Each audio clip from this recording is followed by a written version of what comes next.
Dusty, snap out of it! Any of this look familiar? Our constellation contact is on approach. Yeah, but come on. Exploring space? Who does that anymore? Ain't the space we've already got complicated enough?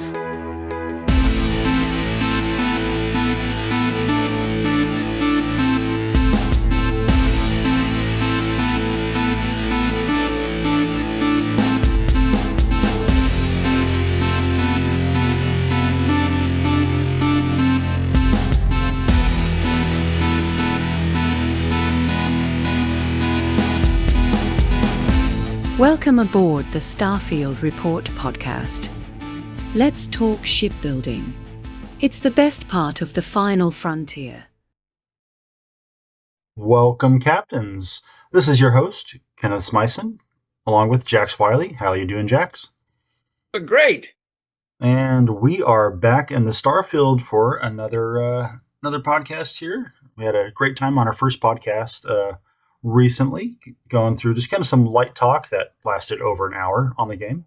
But we had a good time talking about it. So today we wanted to scratch that itch and get deep diving into shipbuilding. But a couple quick points of homework. I realized as I was editing my first podcast video recently, what I'll start doing, if anybody wants to send in pictures of their game, of their ships, or just whatever kind of wacky pictures you can, go ahead and send them on in to starfieldreport@gmail.com, and I will put those in the end credits of every episode. So please put your name and what the ship is called or something like that, so I can drop a little what do we call it, subtitle on each ship or each picture, and I'll get those in the end credits so you guys can see everybody's stuff at the end of the show. It'd be awesome. I think I'll probably drop you a couple and see how that goes too. Yeah, that'll be fun. Yeah, because I realized I could totally do that. And with the beat of the music that I use, if a second is or if a video or a picture is 3 seconds exactly, every time the picture changes, it's on beat. So it's pretty easy to plug those pictures in and give everybody 3 seconds on each picture. Yeah, so we're going to do some mod talk today towards the end, but let's go ahead and talk about just the vanilla shipbuilding here.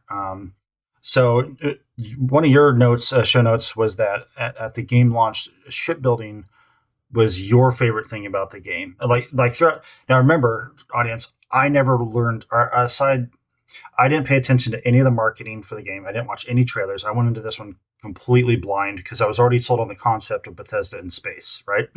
I was like, I'm sold. So I tried my friend's trick of just not watching anything.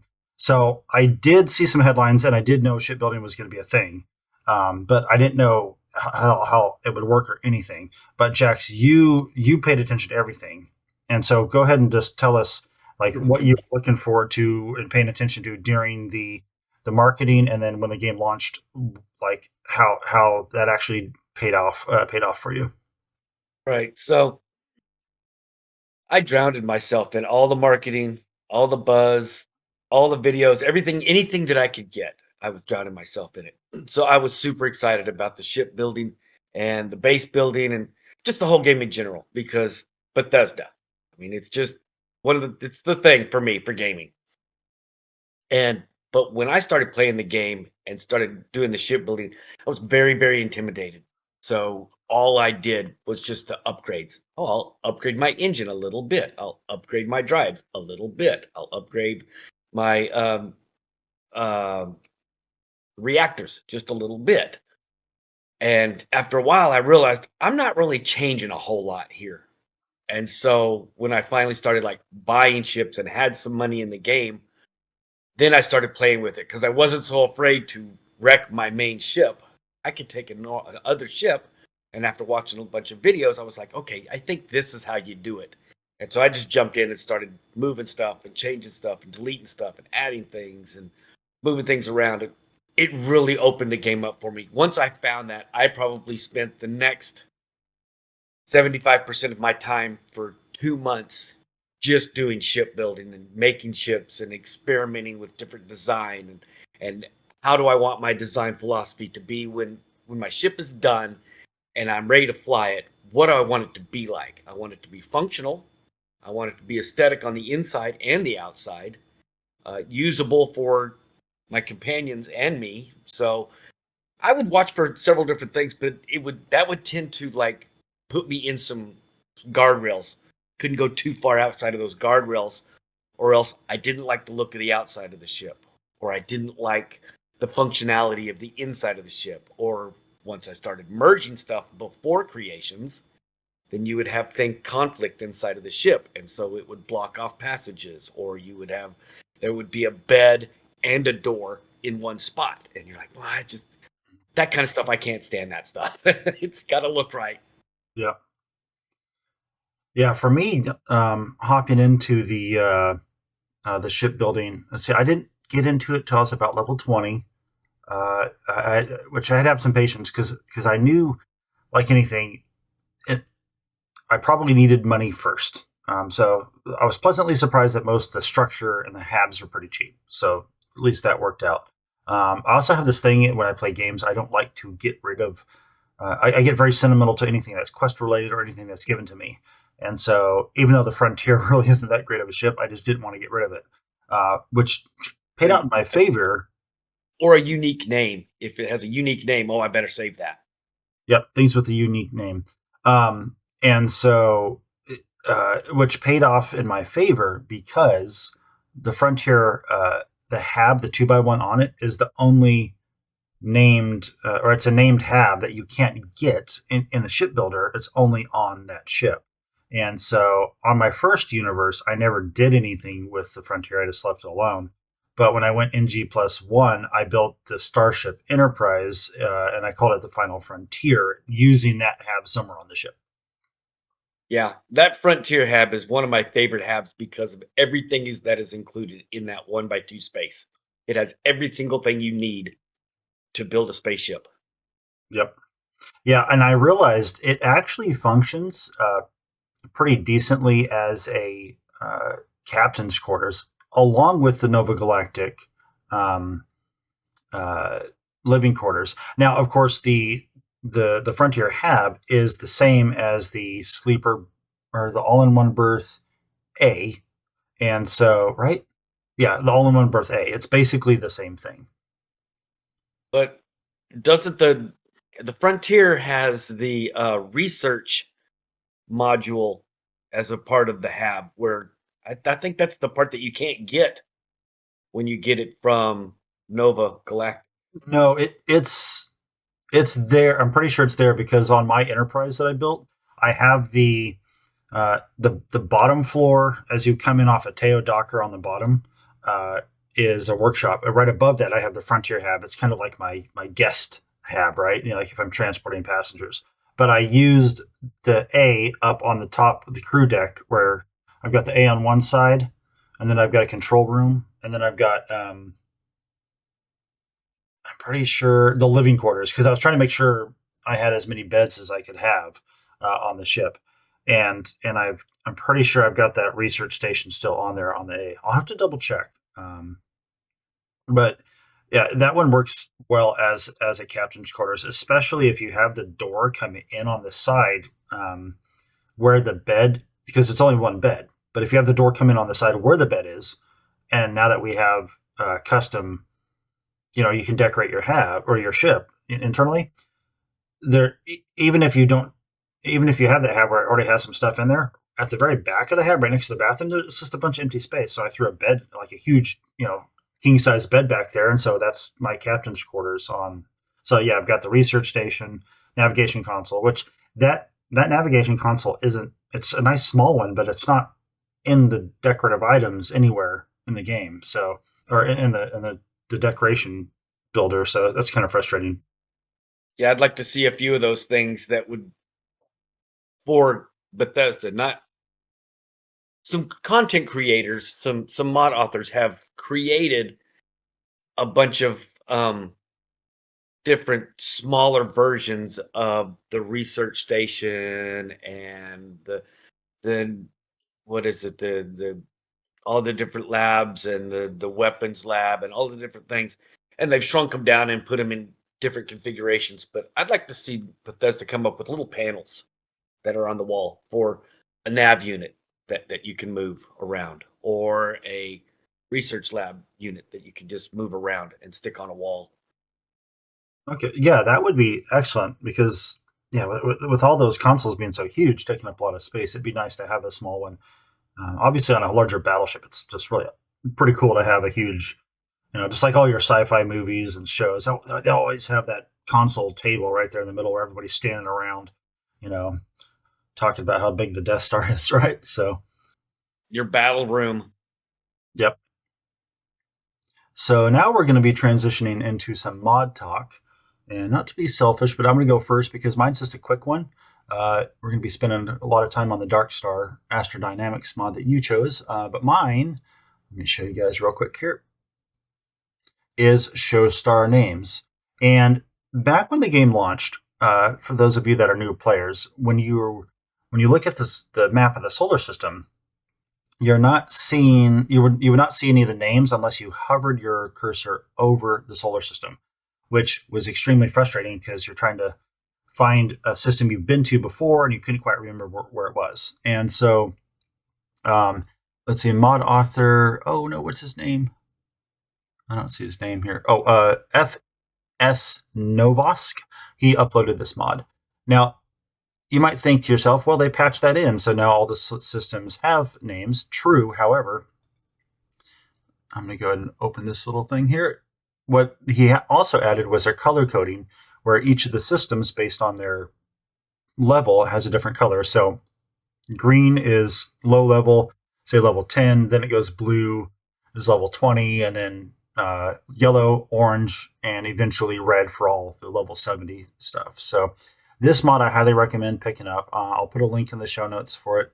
But again, it's pretty simple. It's just called Show Star Names. Is that a mod that you're using there, Jax? It is not, but I didn't know you were going to talk about this. And that happens to be when the mods first came out, before they patched in the names like they've done for the base game. And I took a screenshot of that mod with it fully opened and all the different colors and everything. And I transported the screenshot from my phone over to my computer, resized it, recut it, and that is now still currently my background Oh, okay. for my laptop, with all of the names, all the beautiful colors, and the different, all the different systems with the different colors and everything. That's a cool mod. Yeah, it's been very helpful for me, especially as I wanted to go explore the solar system, trying to find systems to settle in, or just if I'm getting bored with always going to Serpentis for space battles and I want to go to another high level system and fight something other than Varun, I'll head to another red system and usually get some high level spacers and ecliptic guys who can battle there. Right, head over to Bohr. Yep. And so the mod you chose is Darkstar Astrodynamics, which I've definitely heard about, but I have not installed yet because I'm having a lot of fun with the game in general. So as a person who's never, as an avid shipbuilder, if I've never even used Darkstar Astrodynamics, why would I want to use it? Okay, so I'll give you what the description says. It says Darkstar Dynamics is designed to empower and reward those who push their higher levels and travel into the new game plus. Ship modules are split between M series and X series. The M series modules are designed for non-new game plus players, and X series are modules exclusive to in-game plus players.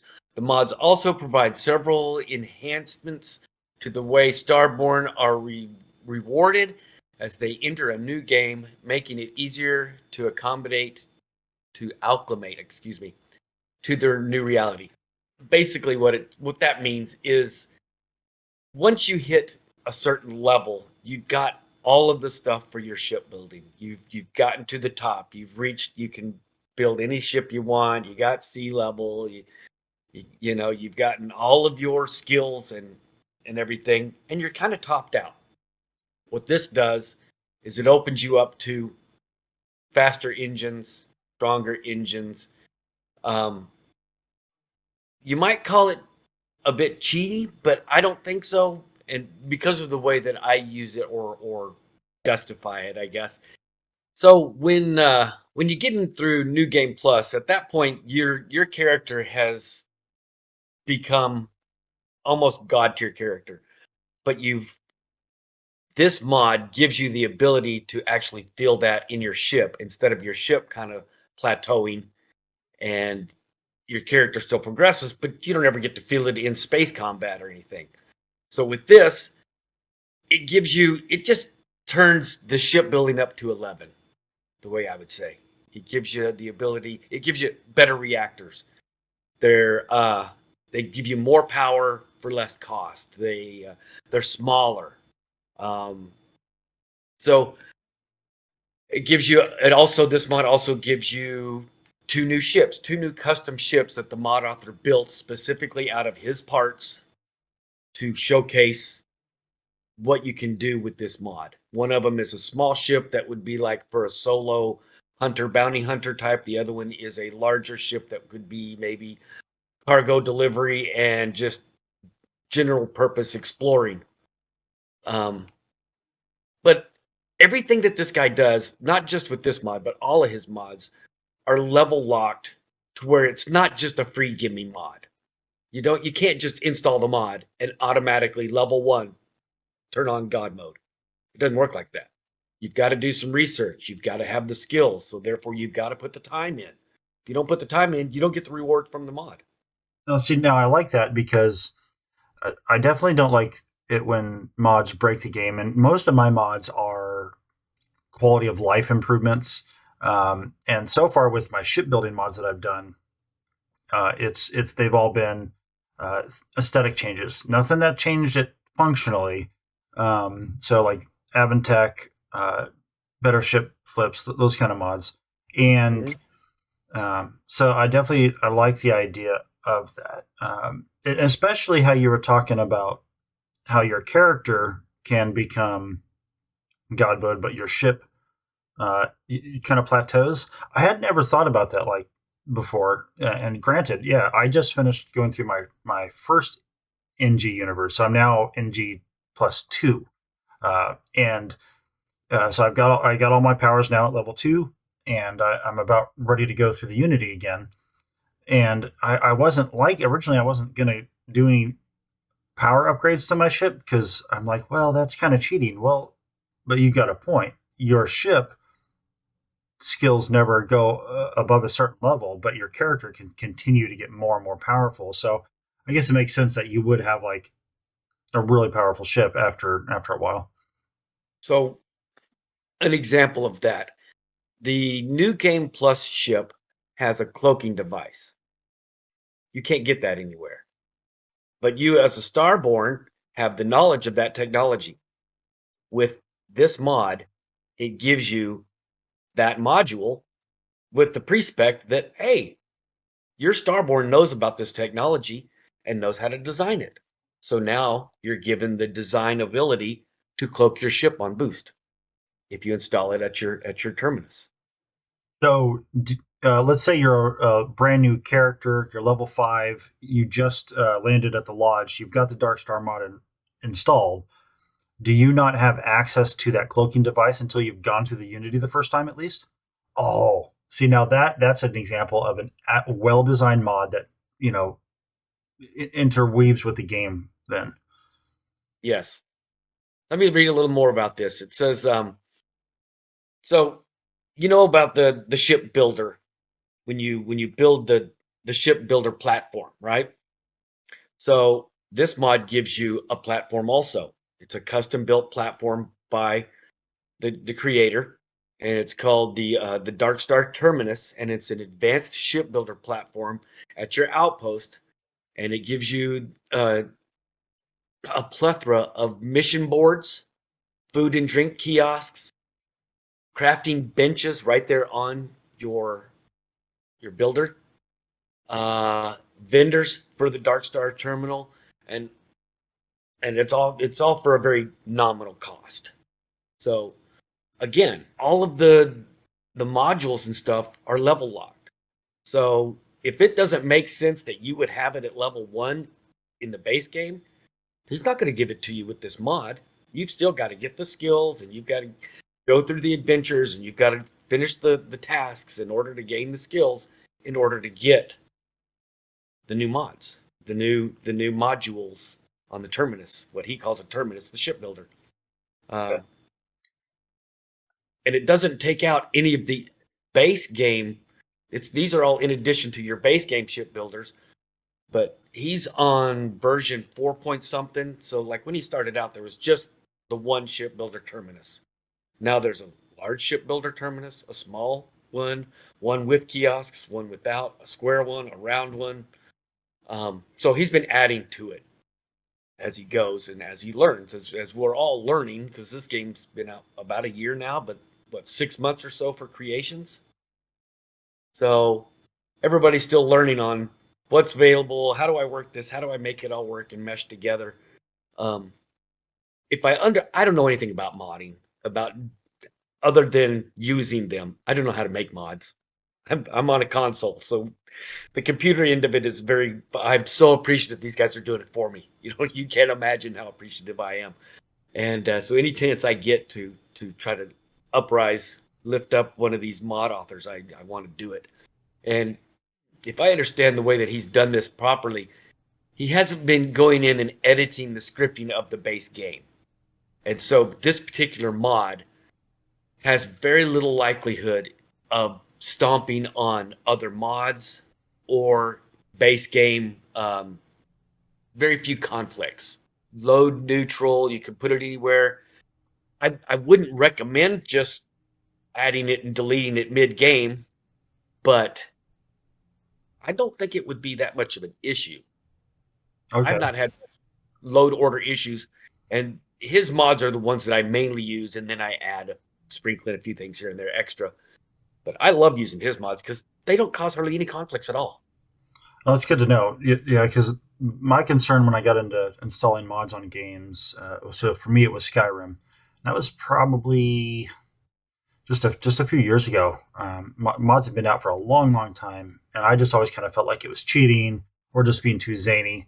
Until I discovered mods like Ordinator is probably my favorite Skyrim mod. Things like that just it changes the game, but doesn't make it. It's not like it turns on a god mode. It just gives you some different flavor. So for Starfield, that's definitely a concern. Although obviously now that we have in the whole new game plus thing, I almost wonder if that was simultaneously like a cool story thing they did, but also the developers realizing, well, sometimes we have the game break, and it might be a bug that happens that we just never discover in testing. I mean, not that happens too often with Bethesda, right? But they, they're like, okay, if we do this whole multiple universe thing, then a player can start over.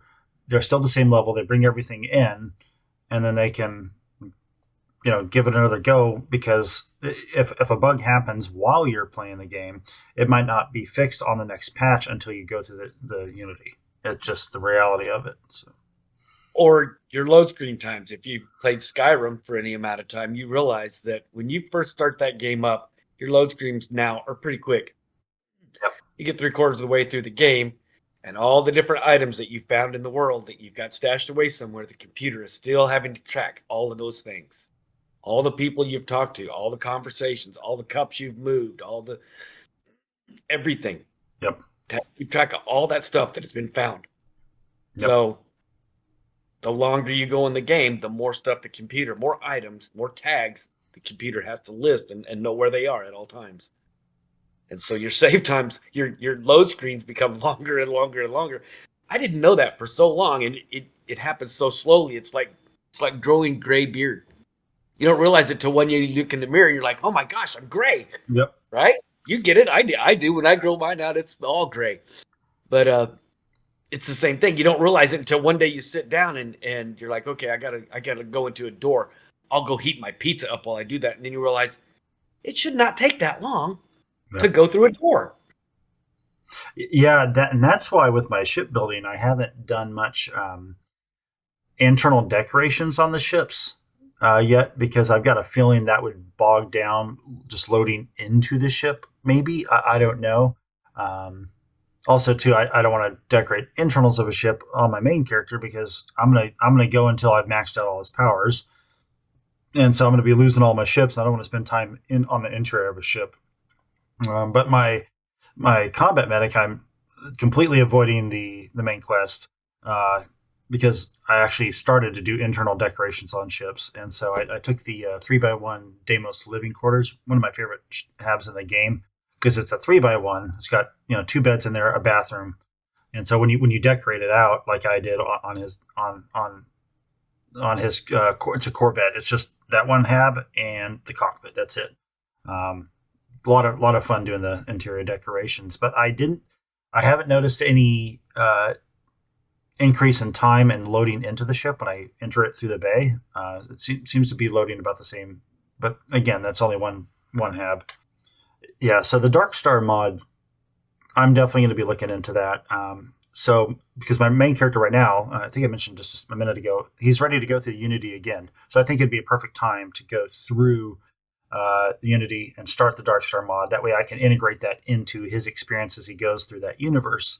And it'll be interesting to see if I get one of those alternate universes, because I think when you go through the Unity the first time, it's always a repeat of the first universe. It's not one of the wacky ones. And then when you go through the Unity a second time, I think that's when you have the chance of getting one of those wacky universes. And so I might get one of those as I go through it here.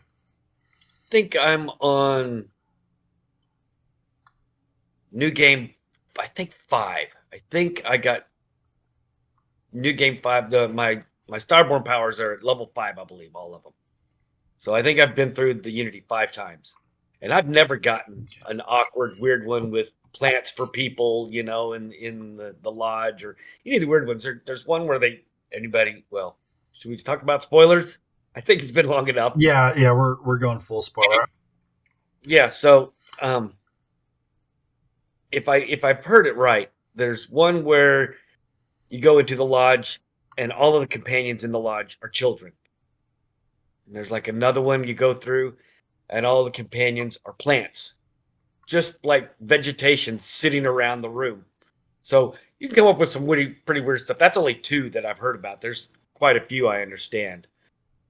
Just different weird little things like that. But I don't know how much they actually expand out through the universe. If you was to continue with that, like if you were to get the one with the kids, right? Maybe it would impede some of what you are able to do. But I think you could step away from the lodge and just play the universe as a Starborn and play it normally. But I don't know. I've never experienced any of them. Yeah. So to my understanding, the alternate universes only affect anything regarding the lodge and the main quest. And you know how when you go through the Unity, or when you get to the lodge, you have the option of telling the people at the lodge something about, oh, I'm a Starborn, and then that basically skips the main quest. Right. So effectively, that's what all those alternate universes do for the most part, is they put you in that fast track of the main quest, where you're just at that point going to go around and collect or whatever you have to do to be able to go through the Unity again. The one I'm looking forward to, if it happens, is where you walk in through the door of the lodge the first time, and you're standing right behind yourself.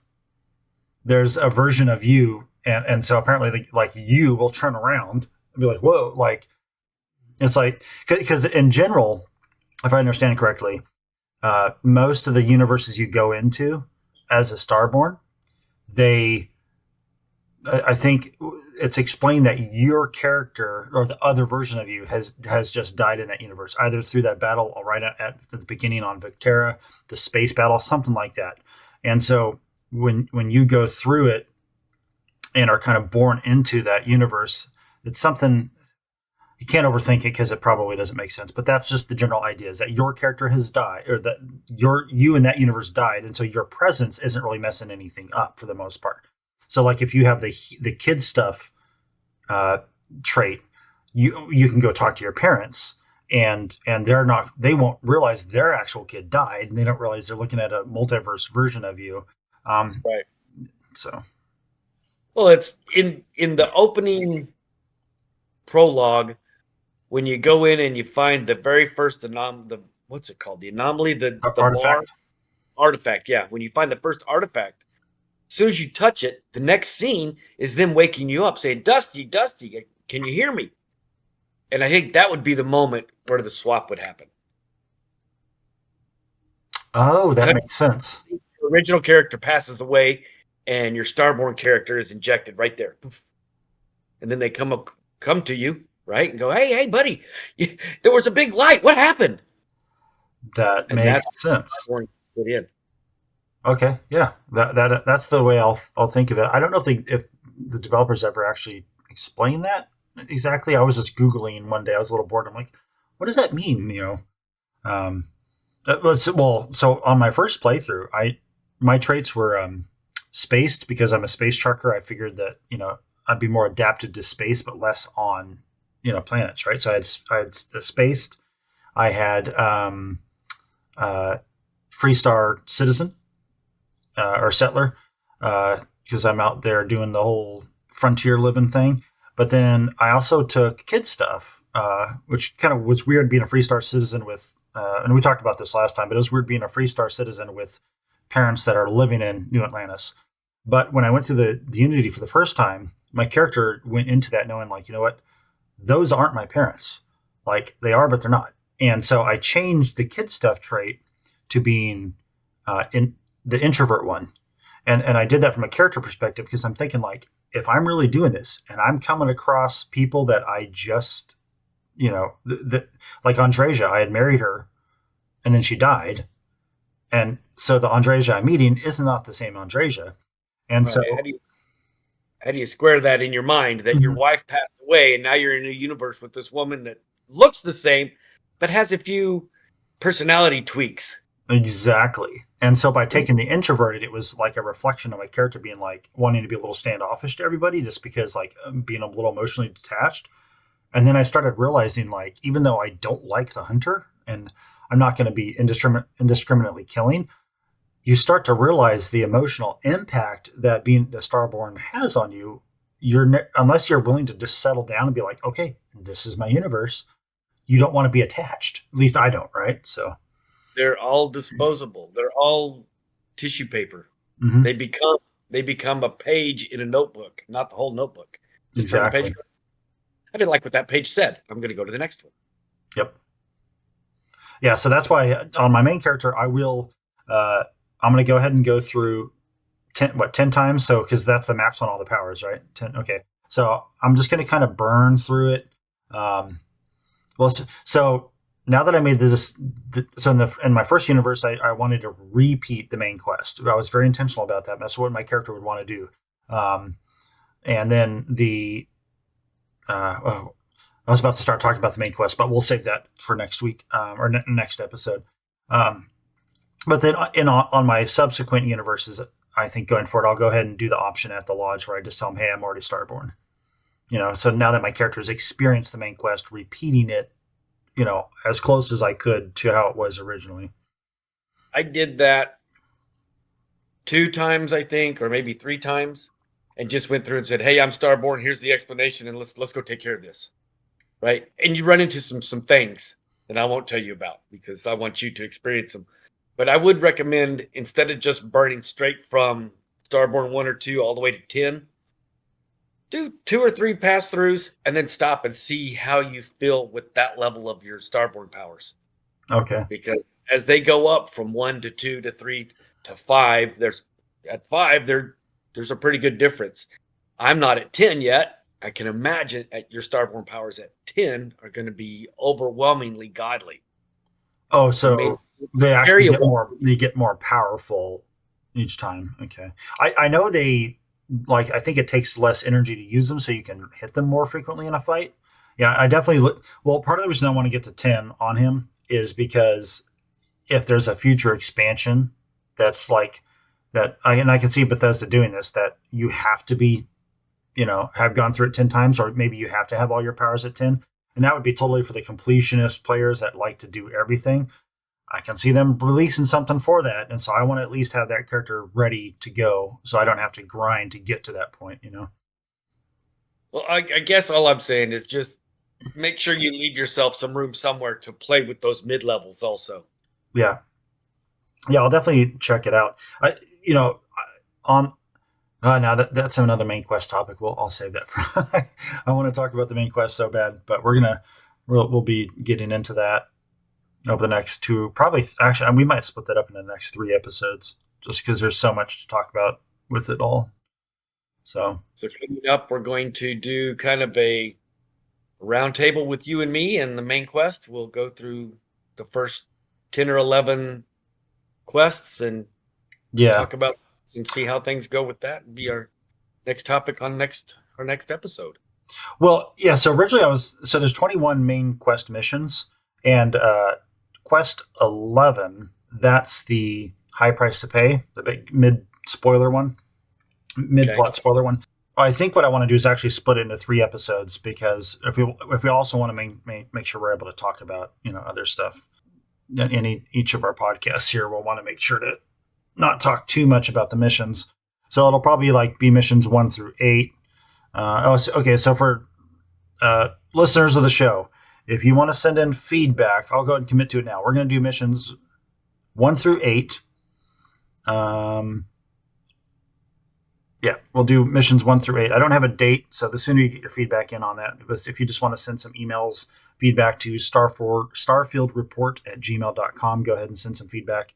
But yeah, I'm just going to go ahead and take my NG+2 character through it. I was kind of like, maybe I want to do a brand new character, but I'm just going to go ahead and run him through it.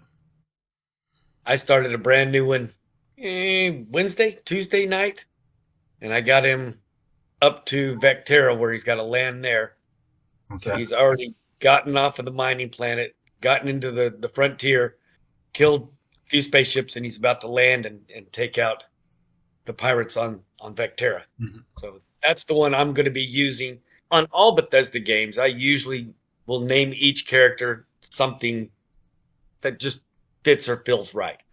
My main character's name is Eldon Leroy. He comes from the French Quarter in Louisiana, or his family heritage is from the French Quarter in Louisiana. So he's got this French name, and I thought he'd be this schmarmy, piratey kind of character before I started playing the game. Turns out he's just a dude with a French background. So it doesn't play into a lot of it, but I thought the name sounded pretty cool, so I kept it. And I like that character. But my new one is Jax Wiley, and this will be the one that I use for anything if I'm doing like this kind of thing, or sharing pictures of, or all of my Bethesda games have a Jax Wiley character somewhere in it, in one of the character links of all the different characters of Fallout or Skyrim or whatever. They've got a Jax Wiley in there somewhere, and this will be that one. Nice. Yeah, my character in all of my games is always what my gamer tag used to be in a lot of games that I did for a long time, Dice Nova. So yeah, I always have a Dice Nova in any real world, like Fallout and Starfield. I've got Dice Nova, and then if I'm playing Skyrim or a fantasy game, there's another character name I always use. A quick little update though, I double checked the quest list. We're going to do 1 through 6 next episode, because quest 6 is all that money can buy, and it ends with the ambush from the Starborn. So that's the first time you see another Starborn. So we'll go ahead and end there. That'll be a good kind of stopping point. Yeah. I'll make sure I get those played through again so that they're fresh on the top of my mind and I can remember all of it. And I played the very first playthrough completely vanilla. Then the second playthrough, I think I've been pretty much playing with mods ever since. So okay. I'm going to go back and play a level 1 character with all my mods. But like I was saying before about the Astrodynamics, the Darkstar mods are very lore friendly as far as that goes. You can't just start one and automatically have god power. You've got to do the research. You've got to do the stuff and be the level to unlock the things to make the mod feel powerful. You have to play the game and become powerful, or else it doesn't work. It doesn't work that way. It's not a free cheat mod. So Yeah. if you're interested in these, they're by Wicked Gaming. Yeah. Wicked Gaming. Okay. Yeah. See, but now you're talking about it. And yeah.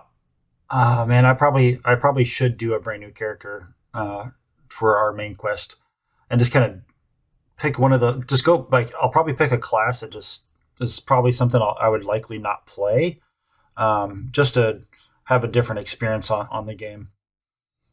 Yeah, because then my main character, like I was saying earlier before, I just want to do the quick route through each time I go through the Unity, tell them I'm Starborn, keep it simple like that. So, all right, so quests 1 through 6. So ending with all that money can buy. We'll do that one. All right, well, another great episode. Lots of fun talking Starfield. I can talk about this game a lot. I love this game. Dude, So I get nervous thinking about the episode coming up and the recording coming up. But once we start talking, I realize that I've been so engrossed in this game long enough that it's just natural. It's secondhand talk to me. And when I'm talking to somebody that's as into it as you are, the conversation is very easy to have because we both understand all the aspects that we're talking about. You're not having to explain, well, this is how leveling works and this is how skills work. You already have that. And yeah. It's easy to calm down and just relax and talk and have a conversation and not worry about, oh my gosh, did I explain that properly? Yep. Yeah, that's all podcast really is, just people talking about something they love and just, going with it. So, alrighty, folks. Well, thank you for joining us on another episode of Starfield Report podcast. And be sure to send any feedback you have to starfieldreport@gmail.com, including any pictures of the game. I will make sure to put those in the end credits of the next episode, and I'll pretty much just stay on top of those. And once I'm doing the final edit on an episode, if there's any pictures there, I throw them in, and I'll just kind of bookmark where I left off. So no telling exactly where what episode your pictures will be in, but at 3 seconds per picture and that song length, I can have about 40 pictures, I think. So I think it'll be a while before we ever actually overflow into another one. So at this point, you guys can send unlimited, well, I don't want to say unlimited pictures. Maybe say at most 3 pictures per email, and then that way I can get them plugged in for you. All right, Jax, well, as always, wonderful time talking about the state of the galaxy with you. And until next time, see you in the Starfield. Y'all take care of yourselves out there. Now that was some fine work under pressure.